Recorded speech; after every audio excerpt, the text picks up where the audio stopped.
Hello, I am Dr. Vikas Reddy Maddali, Consultant Interventional Cardiologist at Sri Sri Holistic Hospitals, Kondapur. ఈ రోజు నేను heart failure అంటే ఏంటి, ఈ సమ్మర్లో హార్ట్ ఫెయిల్యూర్ పేషెంట్స్ ఎలాంటి జాగ్రత్తలు తీసుకోవాలి అనే దానిపైన చెప్పాలనుకున్నాను. హార్ట్ ఫెయిల్యూర్ అంటే గుండె పంపింగ్ తగ్గడాన్ని హార్ట్ ఫెయిల్యూర్ అంటారండి. సో యూజువల్గా హార్ట్ ఫెయిల్యూర్కి చాలా కారణాలు ఉంటాయి.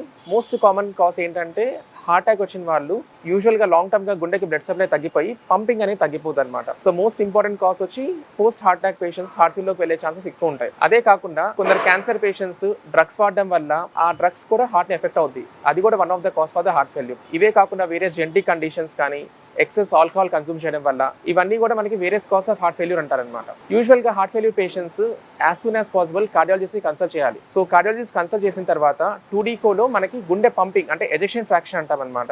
ఎజెక్షన్ ఫ్రాక్షన్స్ కానీ 30% కన్నా తక్కువ ఉంటే అలాంటి patients sudden cardiac death risk చాలా ఎక్కువ ఉంటుంది. సో వాళ్ళకి యూజువల్గా టాబ్లెట్సే కాకుండా ఫిజికల్ లైఫ్ స్టైల్ చేంజెస్ కానీ ఎక్సర్సైజ్ అనేది మనం సజెస్ట్ చేస్తూ ఉంటాం అనమాట.